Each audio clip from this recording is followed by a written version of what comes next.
नमस्कार मंडळी. रोजच्या धकाधकीच्या जीवनातून वेळ काढून खऱ्या अर्थाने निवांतपणा कुठे मिळेल असा विचार करत असाल तर आजचं हे संपूर्ण विश्लेषण कृषी पंढरी नक्की बघायला हवं. विशेष म्हणजे आज आपण या ठिकाणाचं जे विश्लेषण करणार आहोत ते आणि हा संपूर्ण अनुभव सांगितला आहे बँकिंग व AI अभ्यासक जाधव श्रीकांत पुणे यांनी.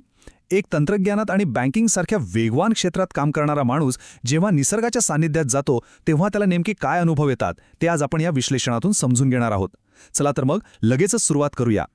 त्यांचा 2 दिवसांचा अनुभव सांगताना श्रीकांत जाधव सरांचा हा थेट अभिप्राय खूप काही सांगून जातो. ते म्हणतात, अतिशय निसर्गरम्य ठिकाणी कर्मचारी सेवक अतिशय आदराने उत्तम सेवा देतात, खाणं रूम व्यवस्था उत्तम. बघा, एक IT आणि बँकिंग क्षेत्रातील व्यावसायिक जेव्हा अशी प्रतिक्रिया देतो तेव्हा नक्कीच तिथे काहीतरी खास असणार. कुठल्याही मुक्कामात उत्तम जेवण आणि राहण्याची योग्य व्यवस्था हीच खरी जमेची बाजू असते. आणि त्यांचा हा अनुभव आपल्याला सांगतो की कृषी पंढरी या सर्व कसोट्यांवर अगदी खरी उतरते. आता इथे आपल्याला पाहायला मिळतो तो कोकणातील निसर्गाचा आणि अस्सल खाद्य संस्कृतीचा निखळ अनुभव. शहरी जीवनातील प्रदूषण विसरायचं आणि शुद्ध हवा, निसर्गाची साथ अनुभवायची. खऱ्या अर्थाने मनाला जी शांतता हवी असते ना, ती इथे कशी मिळते हे या चित्रावरून अगदी स्पष्ट होते. तर आजच्या या विश्लेषणाचे 4 मुख्य टप्पे आहेत. 1. 100 एकरांचा निसर्गरम्य विस्तार. 2. शेतातील उपक्रम आणि जैवविविधता. 3. आदरातिथ्य आणि उत्तम सोयीसुविधा. आणि शेवटी कृषी पंढरीला नेमकं कसं पोहोचायचं ते आपण बघणार आहोत. चला तर मग सुरुवात करूया पहिल्या भागापासून. 100 एकरांचा निसर्गरम्य विस्तार, त्याचा वारसा आणि भव्यता. 100 एकर, होय, अगदी बरोबर ऐकलत. आपण कुठल्याशा छोट्या जागेतल्या रिसॉर्टबद्दल बोलत नाही आहोत. माडकी पालवण इथे असलेलं हे फार्मस्टे तब्बल 100 एकरांच्या विस्तीर्ण जागेत पसरलेलं आहे. विचार करा, शहरातल्या कोंडट फ्लॅट्समधनं बाहेर पडून थेट 100 एकरांच्या मोकळ्या आणि निसर्गरम्य वातावरणात श्वास घेणं हाच मुळी एक मोठा नैसर्गिक उपचार आहे, नाही का?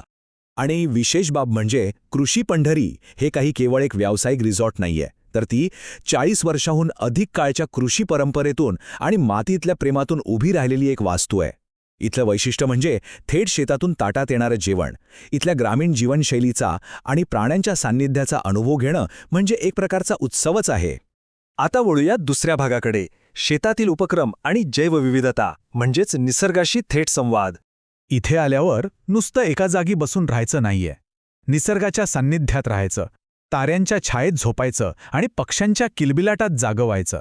इथे येणारे पर्यटक निव्वळ बघ्याची भूमिका न घेता निसर्गाशी एकरूप होतात आणि विविध कृषी उपक्रमांमध्ये आनंदाने भाग घेतात. शेतीचा हा असा प्रत्यक्ष अनुभव खरोखरच दुर्मिळ असतो. कारण इथे बघण्यासारखं आणि शिकण्यासारखं खूप काही आहे. मधमाशी माहिती केंद्र असेल, मशरूम उत्पादन युनिट किंवा औषधी आणि हर्बल उद्यान, हे सगळं तर आहेच, पण त्यासोबत पक्षी निरीक्षण, निसर्गवाट, खेकडा आणि कुक्कुटपालन, तसंच गांडूळखत निर्मिती कशी होते हेही इथे जवळून पाहता येतं. एक प्रकारे ही निसर्गाची एक चालती बोलती शाळाच आहे असं म्हणायला हरकत नाही. पुढचा टप्पा आहे आदरातिथ्य आणि उत्तम सोयीसुविधा, निसर्गाच्या सान्निध्यात मिळणारा आराम.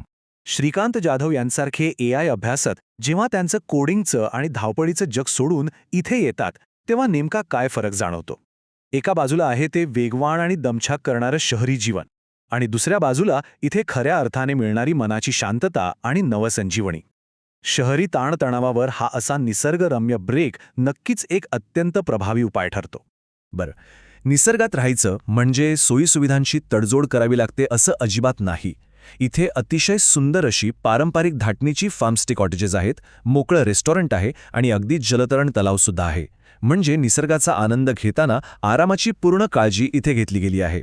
जाधव सरांनी जो उत्तम रूम व्यवस्था असा उल्लेख केला होता त्याचं हे अगदी चपखल उदाहरण आहे.